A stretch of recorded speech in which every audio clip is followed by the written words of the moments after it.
Muy bien, ahí le damos. Buen día, es domingo y recalco la palabra domingo para analizar la semana política. Aquí en Crónica Digital los invitamos a suscribirse al canal, a visitar el Café Crónica Digital, ahí en Huérfanos con Maturana, plena Plaza Brasil.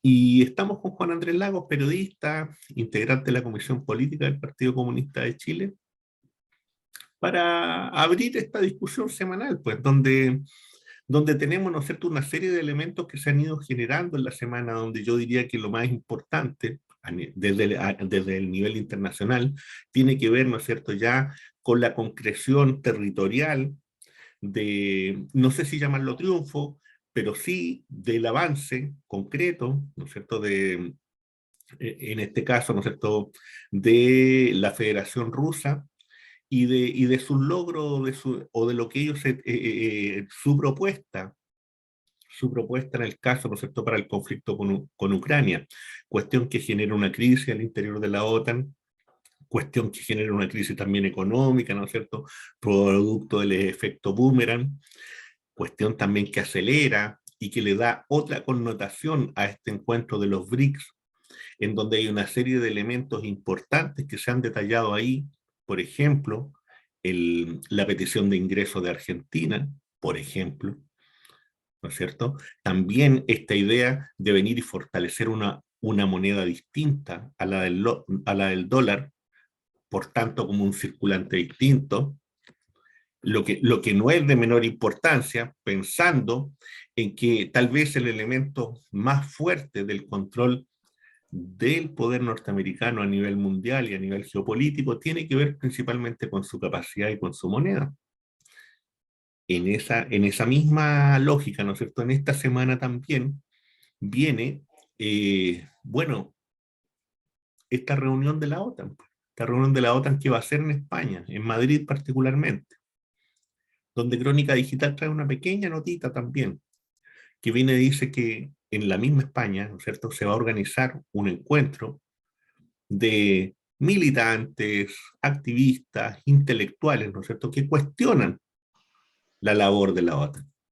Y ese encuentro va a ser, ¿no es cierto?, el día 30 de junio, a las 6 de la tarde, hora de España.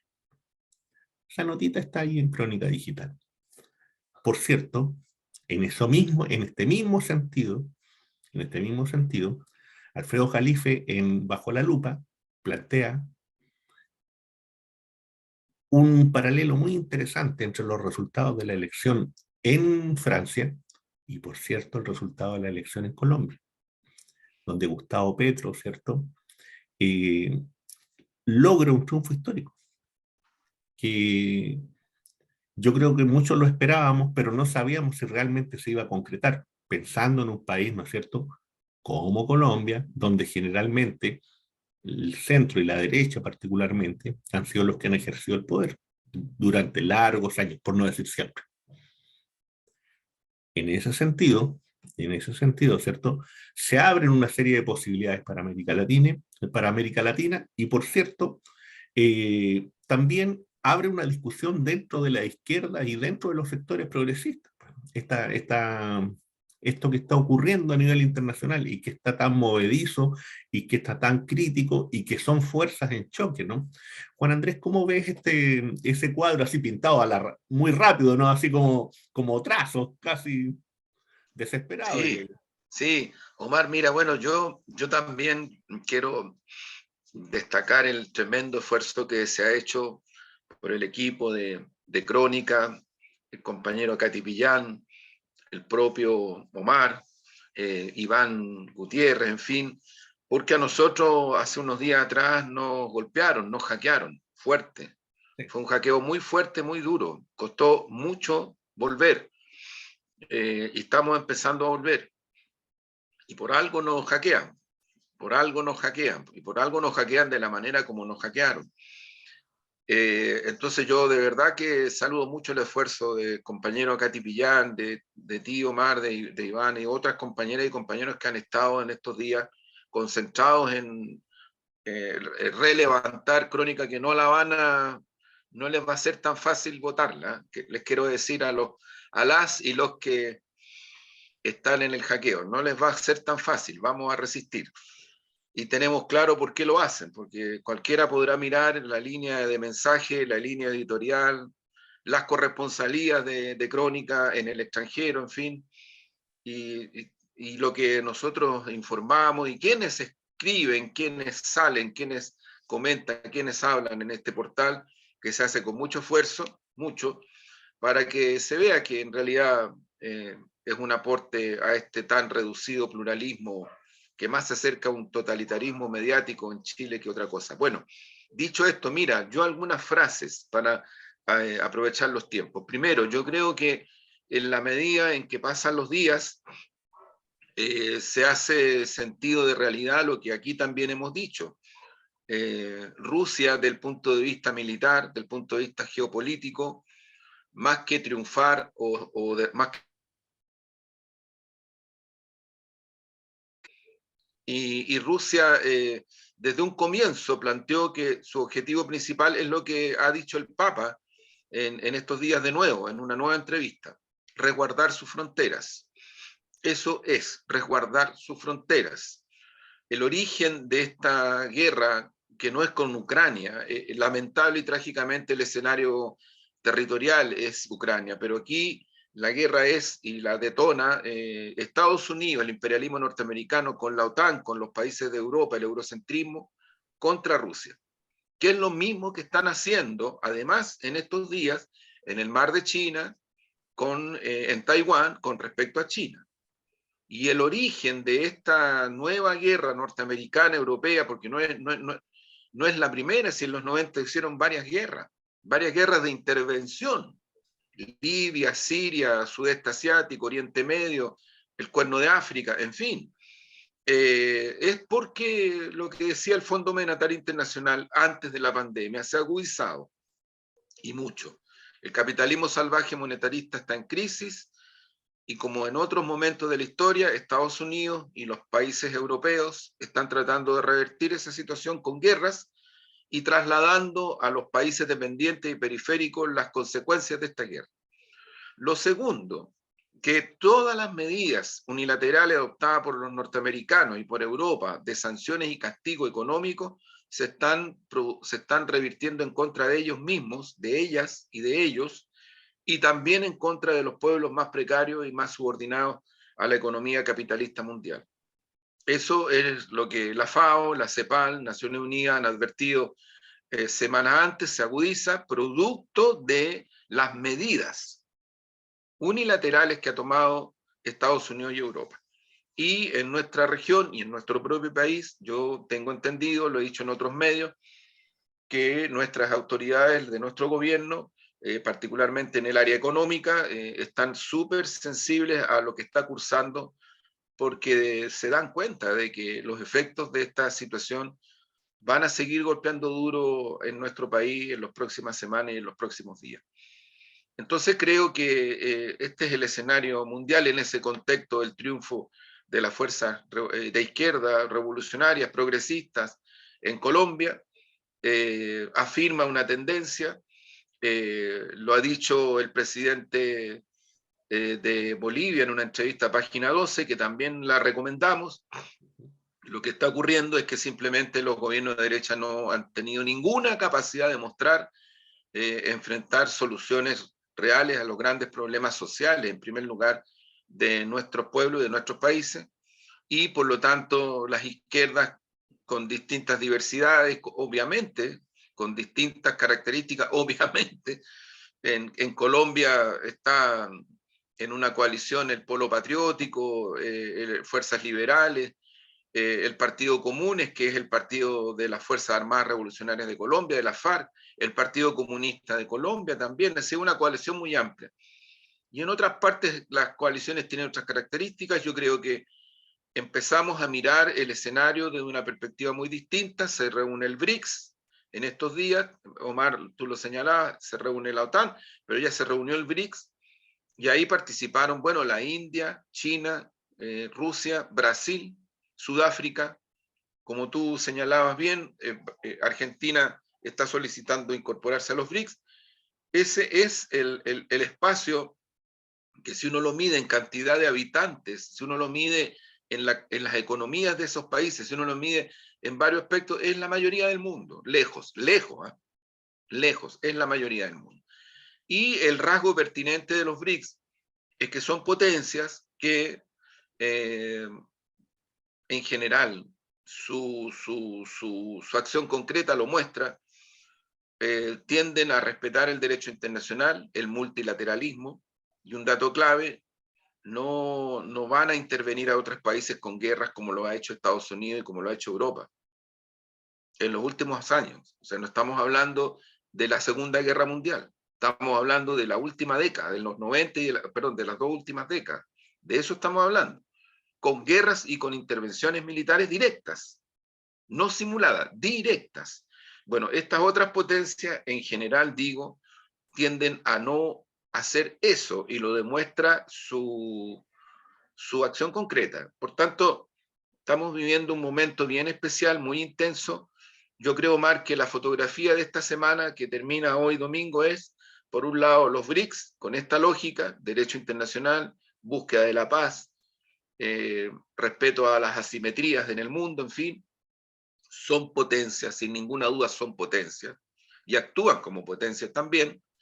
Pero por el otro lado, esta brutalidad ya que se desborda de inhumanidad, que es el imperialismo norteamericano y que son sus socios europeos, que de verdad, yo creo que ya, no sé, me da la impresión a mí que ahora, con el tema del aborto en Estados Unidos y con el tema de la OTAN en Europa, los pueblos de eso, tanto de Estados Unidos como de los países europeos, están empezando a reaccionar, porque se dan cuenta que, al final de cuentas, y valga la redundancia, lo que está cursando es una situación que los va a afectar, y que los empieza a afectar duramente también en sus condiciones de vida, en los temas de lo que significa una guerra y sostenerla en el tiempo, en fin, varias cosas de ese tipo.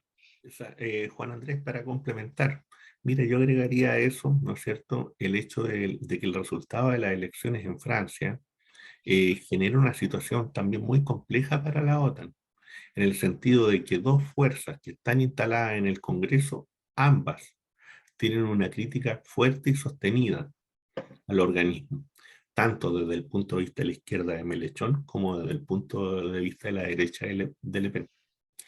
Y desde ese punto de vista se genera una situación difícil para el presidente Macron de sostener, ¿no es cierto?, su política al estilo o de dependencia tan grande eh, de Estados Unidos y de la política norteamericana, porque en definitiva la reunión de la OTAN, ¿qué es lo que va a hacer? Va a ser la consagración, ¿no es cierto?, del diseño que pretende Estados Unidos para, tanto ya sea para Europa como para otros espacios. O sea, eso es lo que definió con el AUKUS, eso es lo que está definiendo en otros lugares, por cierto, también en América Latina, en donde también está, ¿no es cierto?, citando a quienes serían sus principales socios o aliados, y que hoy día la situación se vuelve difícil porque evidentemente que el resultado en Colombia lo tiende a cuestionar al menos el tipo de relación. No sabemos si qué va a significar desde el punto de vista militar, que eso es otra cosa, pero desde el punto de Bueno, vista de de la hecho, relación Mar, política es distinto. lo que tú dices, la OTAN logró instalar una base militar en Colombia, Claro, y a esa se suman las bases militares del Comando Sur de los Estados Unidos en muchos países de nuestra región, en Ecuador, en Paraguay, en Chile, en fin, en otros países. Es decir, nosotros estamos militarizados con fuerzas militares extranjeras de origen norteamericano, y ahora la OTAN en Colombia, y ese es el cuadro real.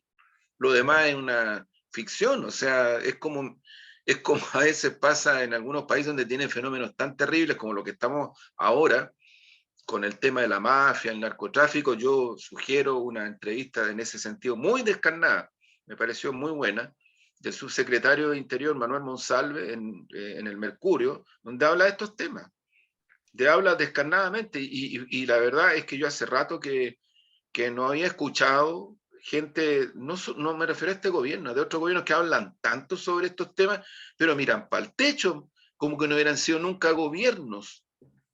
pero nunca, o sea, es curiosísimo. Y vuelvo al tema inicial. El tema de la soberanía pasa porque si tú tienes fuerzas militares instaladas dentro de tu territorio extranjera, y en este caso norteamericana y de la OTAN, por favor, ¿de qué soberanía estamos hablando? O sea, ¿por qué te meten militares dentro de tu país? Militares. No te están metiendo ni siquiera ONGs, no, no, no, militares. Y militares con armas. Entonces, creo que en ese sentido las cosas... mira, si en Colombia sigue adelante el proceso, si en Brasil llegara a ganar las elecciones Lula da Silva, el cuadro va a cambiar. Recordamos que ya el líder obrero y expresidente de Brasil, Lula da Silva, que incluso en este país barrieron con él, trapearon con él, ojo, gente incluso que se dice de izquierda, trapearon con él.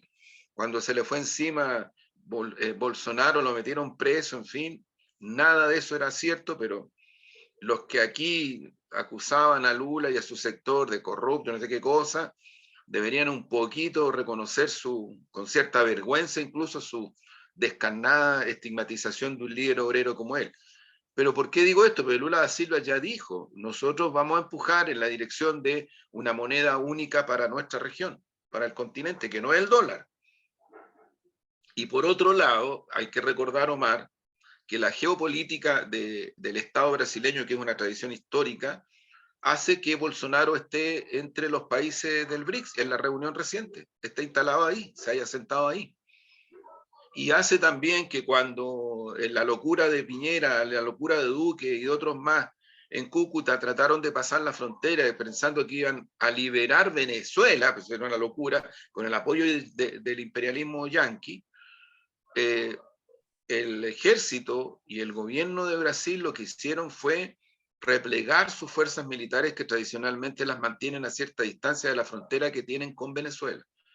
Y eso fue un gesto político muy concreto hacia Venezuela, hacia el presidente Maduro, hacia su gobierno, de que Brasil no se iba a meter en ese tipo de aventuras. ¿No? Entonces, esas cuestiones también hay que considerarlas porque son parte de nuestra realidad y de nuestra contingencia. Yo creo que, fíjate que pese a la política de Bolsonaro, bastante sometida en muchos aspectos, sin embargo, no llegó ni a ese punto desde la perspectiva militar, ni tampoco, ni tampoco lo hizo a nivel internacional de romper con el BRICS. Claro, ahora ahí hay Eso, una situación eso no lo es culpa de la intervención en Bolivia. no, no, No, no, la intervención pero en hay que mirarlo, Bolivia, pero hay que mirarlo dentro de una dimensión, ¿no es cierto? En donde hay que concebir en esta mirada geopolítica, ¿no es cierto? ¿Qué es lo que significa y qué es lo que va a significar también el ingreso de Argentina? ¿Y qué significa eso para nosotros?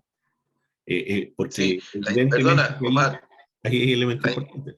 sí, la intervención en Bolivia y también esta política atroz, terrible e inhumana que tiene el gobierno de Bolsonaro respecto a la Amazonia, Por ¿no? supuesto. El asesinato de un activista y de un periodista norteamericano, perdón, Sí, británico, británico. ¿Sí? rectifico, ha levantado de nuevo las alertas porque es una situación recurrente en Brasil.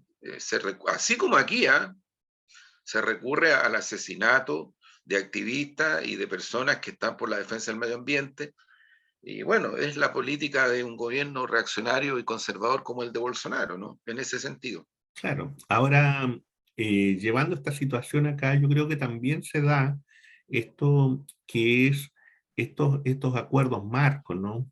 Esto, por decirlo así, estas políticas de silencio común, esta política de ciertos consensos comunicacionales, en donde se habla y se dice, ¿no es cierto?, de lo que no se puede hablar, ¿no? Lo que no se puede decir, o lo que es necesario decir y repetir eh, infinitas veces. Eso que Orwell lo dice en su prólogo de La granja de los animales, porque estuvo oculto durante largos años y que cuando se sacó, ¿no es cierto? Oh, sorpresa, había una crítica, ¿no es cierto?, a los medios de comunicación en las democracias liberales, por cierto. Lo dejo ahí como nota al margen para que se tenga. Y desde Tiene ese muy punto de buena. vista muy interesante, Juan Andrés, lo que hace interferencia también, ¿no es cierto?, cuando viene acá en Chile, ya bajando así directamente, haciendo el aterrizaje Aterrizamos, forzoso, un aterrizaje forzoso, aterrizamos. ¿cierto? Un aterrizaje Hicimos el forzoso, aterrizaje. con apellido Sí. Lopresti, con apellido Lopresti, un general de la Dipolcar, que viene y que aparentemente, a partir de la investigación de interferencia, estaría, ¿no es cierto?, maquinando a partir de un concepto, ¿no es cierto?, lo definen ahí en el artículo, que sería un general y un conjunto de personas que estarían trabajando con él, que estarían mirando el mundo en la época del 60-70, o sea, en la dimensión, ¿no es cierto?, de la Guerra Fría. En una Guerra Fría que ya, por cierto, no existe, pues si hoy día la discusión no es esa. Eh, pero, ¿cómo ves tú eso, Juan Andrés, desde la perspectiva, ¿no es cierto?, de cómo vería el gobierno esta situación? Porque uno le puede venir y colocarlo en el tiempo que corresponde, que es altamente grave, o bajar el perfil, o sencillamente ver cómo se actúa frente a eso. ¿Cuál es la lectura que tú haces? Bueno, Omar, mira, otra cosita importante. Volvemos del duro hackeo. Aquí está el perrito Matapaco y ahora tiene una amiguita. Algo se alcanza a ver ahí. Sí, Es sí. una, es una muñequita de origen mexicano, Ujú. muy bonita, que hacen artesanas y artesanos de México. Me llegó ese regalo y lo quiero compartir, muy bonito. Pero bueno, mira, yo lo que creo, Omar, que, a ver, hay que contextualizar la denuncia de interferencia. Mm. No es la primera. Interferencia es un medio de información y de comunicación bastante creíble, muy creíble y que trabaja con certeza. Creo que los tribunales de justicia tienen que hacer una investigación rápida. Y aquí pongo un punto de referencia. En Chile, las investigaciones periodísticas de develación, especialmente después del golpe y especialmente en los 80 y los 90 y hasta ahora, en general han ayudado enormemente a develar situaciones que ni el poder político, ni el poder judicial, ni nadie ha develado. Y el poder comunicacional. El poder hegemónico comunicacional tampoco. Tampoco. Hay que poner, por ejemplo, puntos de referencia. En la revista Cauce, en la década de los 80, cuando develaba las corrupciones del dictador Pinochet y su familia, la Casa de los Curros. Ya no era una mansión, eso era un castillo entero, una cosa impresionante. Las violaciones a los derechos humanos, el cómo se devela la situación del origen de quienes habían matado y degollado a los 3 profesionales comunistas. La operación llamada Albania o Corpus Christi, matanza de Corpus Christi. Hay muchos aportes que han hecho medios de comunicación, periodistas, algunos que pagaron con su vida. Estamos hablando de los 80 en adelante, pagaron con su vida todos estos aportes. Pepe Carrasco era periodista de la revista Análisis cuando lo mataron, después del intento que se hizo de liquidar al dictador. Y entonces yo digo esto porque es el contexto. En los 90 en adelante, la revista Página Libre, creo que si no me equivoco, la revista Cauce, que sobrevivió, pero después también terminó, la revista Análisis, El Siglo en la clandestinidad y después El Siglo públicamente. A mí me tocó ser director del Siglo en los 90, venía de antes coordinando ese trabajo, pero en los 90 con un equipo de profesionales tremendo, compañeras y compañeros, y ahí se hicieron develaciones que prácticamente todas llegaron a tribunales de justicia. Y los tribunales de justicia después investigaron. Y algunas de esas investigaciones llegaron a buen puerto y los propios juezas y jueces valoraban mucho los aportes que se hacían desde los medios de comunicación, Análisis, El Siglo y otros más. Por tanto, yo lo que creo es que hay que tomar bien, con madurez y bien en serio lo que hace interferencia y no reaccionar muy rápido respecto de la develación, porque ahora viene la parte procesal, porque lo que se ha solicitado es que sea un tribunal de justicia el que investigue esto. Y bueno, tendrá que responder la institución y tienen que responder los que aparecen involucrados por esta situación. Ahora, si esto se llega a comprobar por el Poder Judicial, porque la develación ya está hecha, y yo quiero dar un antecedente sobre esto, la mayoría, vuelvo a repetir, de las develaciones que se hicieron en los 80 y los 90, la mayoría lejos, de denuncias que se hicieron desde los medios de comunicación resultaron todas ciertas, todas. Entonces no es que aquí haya como una especie de construcción de falacia permanente, no es así, no tiene nada que ver con eso, es al revés. Y yo creo que el Tribunal de Justicia, la Fiscalía que tome esto deberá considerar este asunto, considerarlo como un dato bien importante. Luego, si el Poder Judicial y quien corresponda devela que esto efectivamente es como es, se confirma algo que ya se viene diciendo por distintas voces y por múltiples voces hace bastante rato, y es que en Carabineros de Chile hay una doctrina que ubica al enemigo interno, que ubica el papel de esa institución en algunos niveles de la inteligencia, en vez de meterse con todo a develar la situación del narcotráfico, el lado de dinero y en fin, y muchas otras cosas, están en algunas situaciones más preocupados de esto otro, que hace que la revisión total y completa de la doctrina, de los procedimientos, los protocolos, en fin, y todo aquello se acelera con mucha rapidez. Hay un tema ahí, insisto, que ya se venía develando. Hay un libro de una colega de apellido Barraza que habla de los intramarcha. Y ella misma ha puesto en redes sociales en estos días que mucho de lo que ella investigó a partir de cómo Carabineros se mete, interviene, se infiltra, en fin, hace muchas de esas cosas en los largos procesos judiciales que han durado años desde el inicio del estallido, han demostrado que se trata de montajes, pues, Omar, montajes. Entonces aquí Y yo por cierto, la también, labor de Lopresti en relación con ese sí, mismo pues, tema, ¿no? exactamente. Entonces yo recomiendo también el libro de la colega, que es un muy buen libro de investigación, y que apunta en esta dirección también. Entonces hay muchos antecedentes, múltiples antecedentes.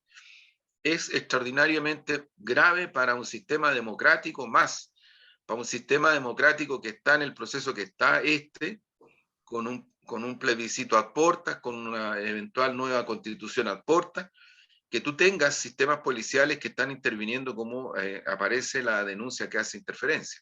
Claro.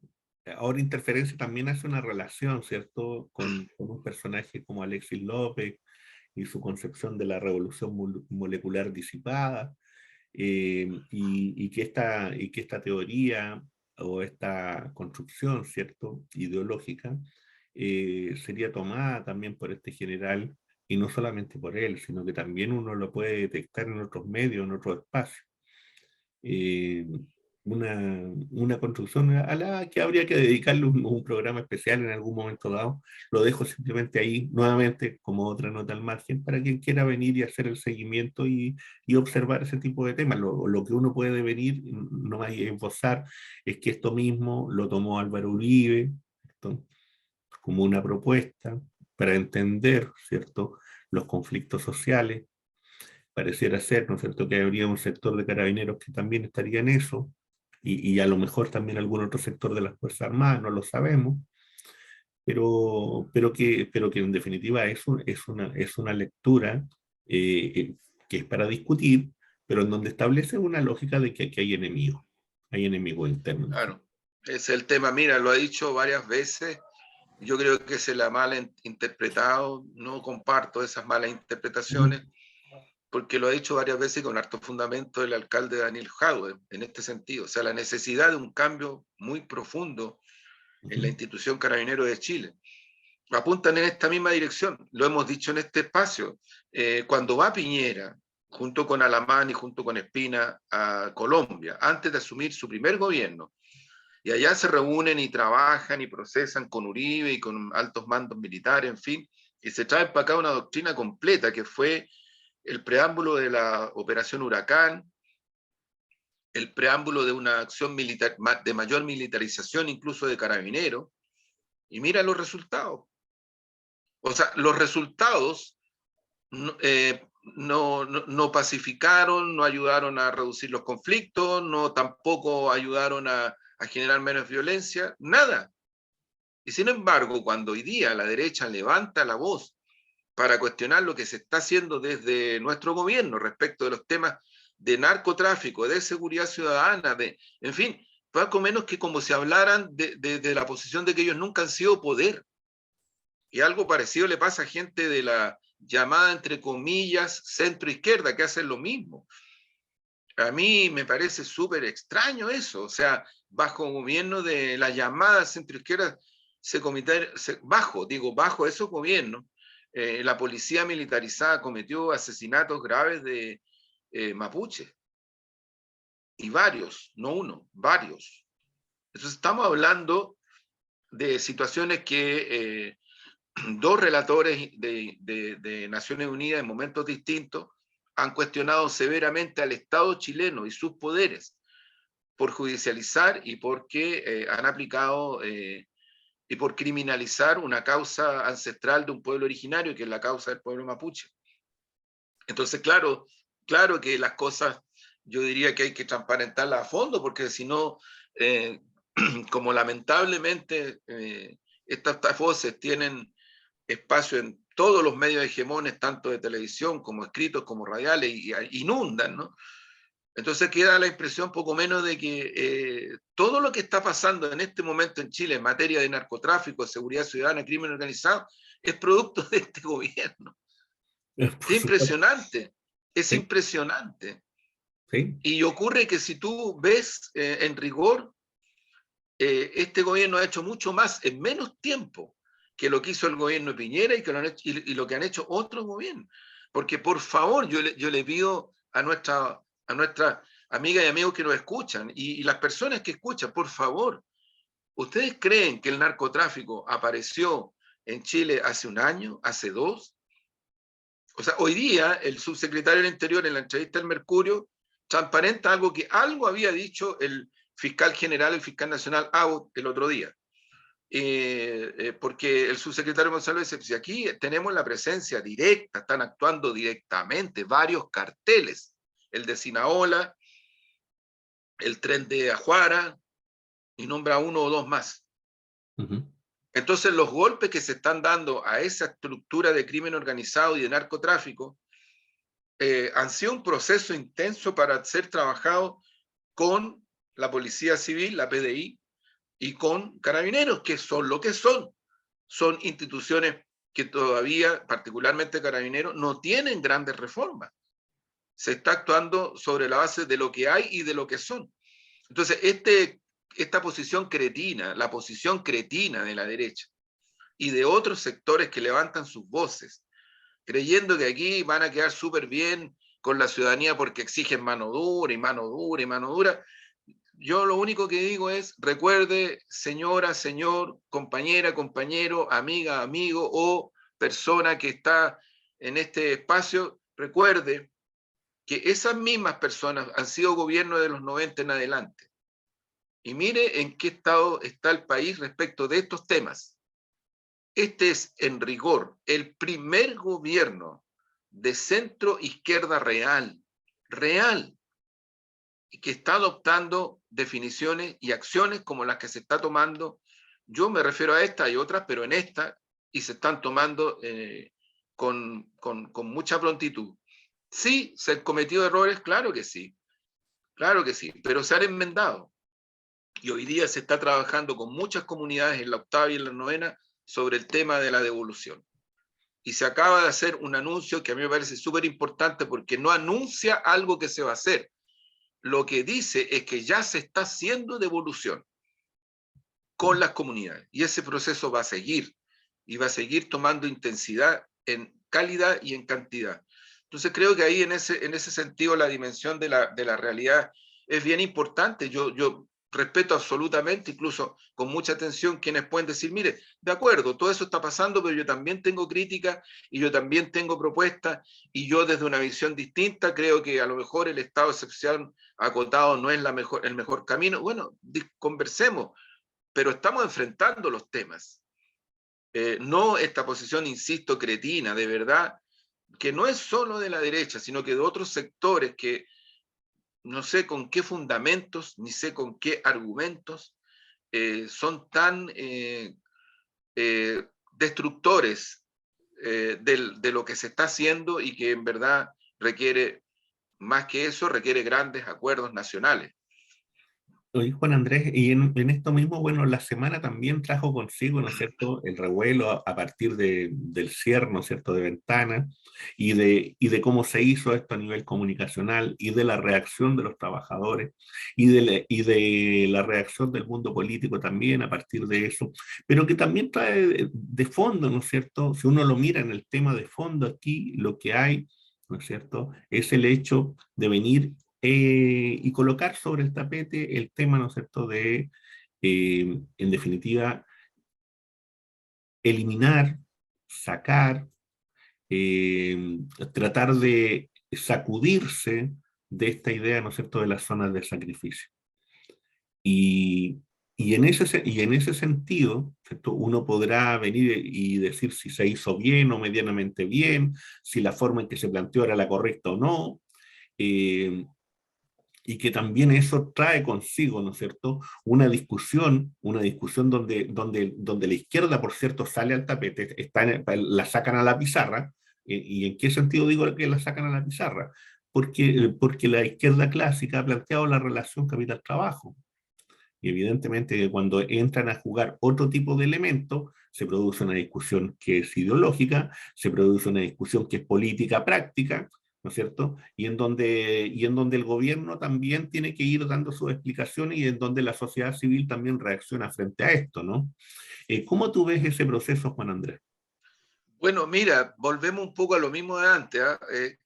Yo escuchaba con mucha atención a quien fue ministro de Medio Ambiente del gobierno de la nueva mayoría, Ujú, Mena, una persona que hizo harto esfuerzo, ujú, y él ha hecho el punto y mira, lo ha hecho incluso con cierto recato, porque él es una persona que creo yo, hasta donde lo conozco, trata de colocar en el centro las cuestiones fundamentales y no los dime y diretes ni los personalismos. Pero él ha dicho una cuestión que es bien importante. En el gobierno de la nueva mayoría se abordó en varias reuniones de ministerios y de ministras y ministros el tema. Y las propuestas que él hizo y que ellos hicieron desde el Ministerio de Medio Ambiente fueron rechazadas. Y ahí se impuso la posición de Rodrigo Valdés, ministro de Hacienda. Y se impuso nomás, pues se acabó la historia. Bajo los gobiernos de la derecha y bajo los gobiernos de la exconcertación, sobre estos temas se avanzó poco o nada, no fue mucho. Eh, y entonces lo que está ocurriendo ahora es que tú tienes situaciones de emergencia crítica, o sea, después que el presidente Boris anuncia el cierre de Ventana, 2 días después, si no me equivoco, se vuelven a producir situaciones de intoxicación de niñas, de niños y de personas adultas. O sea, la situación es dramática, no tiene otra dimensión. La persona encargada de la institución de defensa de la niñez, el otro día, y yo le encuentro razón, a propósito de esta situación, pidió la intervención de organismos internacionales. Porque si tú no tienes capacidad como Estado, incluidos los privados, que vuelven a mirar para el techo, para poder siquiera tener claro qué es lo que diablo está pasando y qué contamina en esa zona, Quintero, Ventana, Puchuncaví, tú necesitas con urgencia apoyo internacional. ¿Por qué? Porque ocurre de que, de acuerdo a lo que se sabe y se conoce, no es solo la refinería de Codelco la que contamina ahí. Ahí hay varias empresas privadas que contaminan también. Entonces, la situación de contaminación de la zona es una situación desbordada por lo que hacen empresas privadas y la estatal, y las estatales. Ese parece ser ya la situación más real. Frente a eso, ciertamente que se requieren medidas de urgencia, medidas sanitarias de urgencia, medidas como la que se tomó y otras que se están adoptando y que vienen en camino y que están en curso. Ahora, yo lo que creo es que, claro, en medio de esa complejidad, es muy probable que la lección que hay que sacar de lo que ocurrió es que esto se tendría que haber hecho en conversación, en diálogo, en interacción previa con las organizaciones de trabajadores y trabajadoras, los sindicatos que trabajan en esa zona. Se tendría que haber hecho antes. Aquí incluso hay una ministra, la ministra de Minería, que dice que ella no tenía mucha información de esta decisión que toma el directorio de Codelco. Y es la ministra de Minería, o sea, por favor. Yo creo que ahí hay un tema, lo he dicho otras veces, de gestión política del gobierno, que creo que es importante que se revise, se mire bien, porque no es solo el problema del cierre en este caso, sino que cómo se hizo y cómo se sigue articulando un proceso para efectivamente encauzar la situación hacia soluciones definitivas. Ahí, como digo, para mí sigue siendo lo prioritario el que se adoptaran medidas de urgencia como la que se adoptó. La salud de las niñas, los niños, de las personas, el ser humano es fundamental. Sigue siendo prioritario que se adopten medidas en diálogo, en interacción, no para generar consenso, que ahí yo comparto lo que tú dices, Omar, sino que para generar diagnóstico y tomar medidas de la urgencia que se tienen que tomar. Y también yo diría que esto adelantó un escenario que el propio ex ministro Mena planteaba, y es que trabajadoras y trabajadores, particularmente los de Codelco, particularmente los pequeñas y pequeños mineros que tienen vinculación con Enami, ¿no? Y que dependen mucho de las fundiciones de Codelco, ¿no? Aquí hay un tema de fondo. Aquí hay que despejar, pero totalmente la idea remota de que por esta vía se está privatizando algunos aspectos de Codelco o se van a hacer negocios en donde las transnacionales y otros sectores van a volver a sacar la tajada grande. Eso está en lo justo, porque las trabajadoras y trabajadores de Codelco, yo francamente rechazo la dicotomía entre los que están por ser ganapanes, como se ha dicho de una manera muy violenta, ¿no? Contra los que estamos por la defensa del medio ambiente y la salud de las personas. No creo que sea así. Pero además hay otro punto. Trabajadoras y trabajadores de Codelco levantan una cuestión que es justa. O sea, para salir de esta situación hay que fortalecer Codelco, no debilitarlo. Ventana es una refundidora, es una fundición que viene de los 60.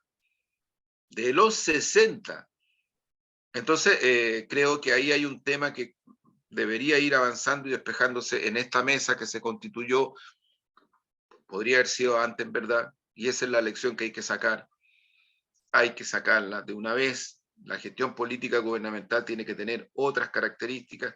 Mira, yo te digo, si se mira lo que se ha hecho desde Interior respecto de estos temas de seguridad ciudadana, de crimen organizado, no es del todo suficiente, pero se ha hecho mucha involucración e interacción con municipios y con municipios encabezados por alcaldesas o alcaldes de derecha, centro, izquierda, independientes, en fin, pero se ha ido articulando ahí. En el caso de la octava y la novena respecto del tema de la devolución de tierra, las conversaciones, los diálogos, también, es decir, yo creo que el camino es factible y necesario. Y es importante mirar esto porque se vuelve un poquito a producir esa imagen triste. ¿Eh? Yo la encuentro triste, a mí no la encuentro muy simpática. Insisto, este es un gobierno que tuvo la capacidad total de establecer el diálogo y de conversar y de tener en este momento un espacio de diálogo con los trabajadoras y trabajadores. No les ha pegado portazos, no es así. Pero también hay que decir de que esta imagen que ocurrió en la octava, trabajadores que decían nosotros trabajamos por el presidente Boris, votamos por él. Y ahora no nos están tratando bien, hubo represión ahí. Y ahora Un poco salió de nuevo esa fotografía, un poco, un poco. Hay que cuidar ese tipo de cosas porque yo creo que eh, los gobiernos como el nuestro, como este, su impronta es no la pura transformación, es la impronta de la transformación con participación para los intereses de las mayorías nacionales. Yo voy a decir algo que a lo mejor no va a gustar mucho, ¿ah? Pero a veces las políticas verdes, que no estoy en contra de eso, por cierto, eh, voy a decirlo, más bien voy a dar vuelta al argumento hacia el otro lado. Si los trabajadores, si los sindicatos de los trabajadores de Ventana, en el transcurso de 25 o 30 años, nunca colocaron el tema del costo humano, de lo que significa Ventana y de otras empresas ahí, estamos en problemas desde la perspectiva de cómo los trabajadores elaboran su política y de la solidaridad y de su propio y de asumir un propio costo personal y familiar, porque hay gente que vive ahí mismo también, están sus hijos, están sus padres, están sus Así abuelos. es. Por tanto, ahí hay un elemento que hay que considerar y un elemento de autocrítica. Hacia el otro lado, si la perspectiva de la dimensión verde, si la perspectiva de la dimensión ecológica no va a tomar en consideración aspectos democráticos, aspectos de relaciones humanas, no va a tomar en consideración y va a creer que por el solo hecho de reivindicar la naturaleza, eso significa, ¿no es cierto?, venir y pasar por encima de todo, eso también tiene un costo, y tiene un costo grande, muy fuerte. Fíjese, y lo doy como ejemplo, no digo que sea acá, fíjese que los verdes alemanes resultaron más belicistas que toda la socialdemocracia, por cierto. Fíjese, no es por nada. Importante, sí. O Sí, sea, tengamos en consideración eso. así Fíjese, es. fíjese que la agenda de Kamala Harris y que la agenda, ¿no es cierto?, de Estados Unidos para América Latina es la agenda verde. Y no voy a nombrar las otras agendas para que no se sientan algunas golpeadas. Pero cuando uno establece una serie de políticas o de instalaciones que en definitiva son una construcción en sí mismas, sin diálogo social, sin diálogo histórico, sin referencias históricas, políticas, se llega, ¿no es cierto?, a una situación en la cual tú divides, y divides al movimiento social, y divides políticamente a quienes debieran estar en un marco de una lucha conjunta, de una lucha mayor, porque hay una matriz de poder que es más amplia. Y en eso también, ¿no es cierto?, coopera mucho esta idea, ¿no es cierto?, de la política autorreferenciada, de la política, ¿no es cierto?, cuando se establece, ¿no es cierto?, bajo las miradas, ¿no es cierto?, de una figura en particular, de una figura en especial, y que se hace mucho eso. Por cierto, se hace mucho esa política performática, y que de repente también cuando se exacerba, cuando se coloca en el centro cierto tipo de cosas, tú tiendes a vulnerar incluso tu propia institucionalidad. Y con eso, ¿no sé, estoy hablando de la situación de lo que se dio en una nota de prensa a propósito, ¿no es cierto?, de la compañera del presidente. Entonces, y digo eso porque cuando el espíritu de época es ese, cuando el espíritu de época es las Olimpiadas de los marginados, corremos el riesgo, ¿no es cierto?, de que en estas Olimpiadas vas dejando gente de lado, vas tratando de barrer. Y eso es complejo porque evidentemente que los que van quedando de lado van sintiendo de que hicieron un aporte para que estés donde estás y que tú no lo están tomando en cuenta ni lo están considerando en tus políticas públicas. Y ese es el elemento central. Cuando hay un adversario o hay adversarios, ¿no es cierto?, que son comunes y que los tenemos previamente establecidos, que son quienes quieren, ¿no es cierto?, la continuidad de la legitimidad, entre comillas, ¿no es cierto?, del modelo neoliberal y de su arquitectura política, institucional y todo lo que nosotros sabemos y de lo que se juega el 4 de septiembre. Juan Andrés. Sí, no, yo estoy muy de acuerdo con esa visión, Omar. Creo que es súper importante, eleva la mirada de lo que es. O sea, yo por eso señalaba nomás, solo para sumar ese punto, nada más, es un punto muy concreto. Yo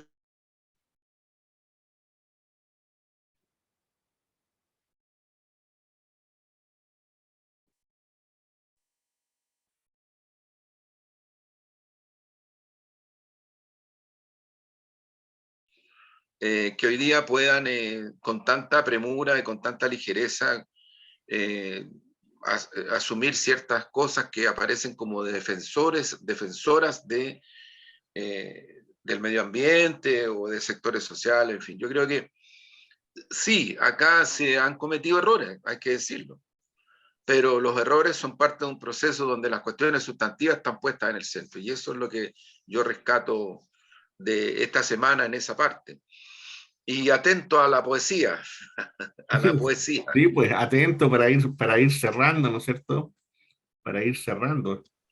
Fíjate que hay un texto que escribí hace un largo tiempo atrás, alguna vez lo he leído, pero yo creo que a veces es necesario volver a repetir algunas cositas, porque tienen que ver con el constructo de los tiempos, ¿no? Sí. Y con a quién uno se dirige. Y este texto se llama "Y usted", y que se da en el marco, ¿no es cierto?, del mes de junio y otras cosas. Y usted. Costó un poco, agregó, sin mover un músculo y repitiendo su letanía. Miguel Enríquez estaba muerto. El obrero Juan Alegría Mondaca, sin tener arte ni parte, recibió lo suyo. Ricardo Valenzuela cayó por la espalda. Juan Valdemar Enríquez murió en combate. Y usted, que tanto vociferó con la lucha de clases, lo tienen de gerente, asesor y lobista.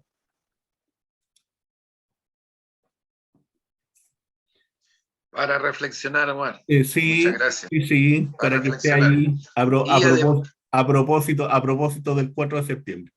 y a propósito de 26 de junio, Salvador Allende. Por cierto, por cierto, por Así cierto. que, Así que así, pues bueno, estamos cerrando el programa. estamos cerrando y volvimos. Sí, pues, y volvimos y estamos otra vez Volvimos. aquí. ¿Y qué fue? ¿Y qué fue? ¿Y qué fue? Nos vemos, Omar. Chao, Saludos. Andrés, que estés Chao, bien. chao. Chao.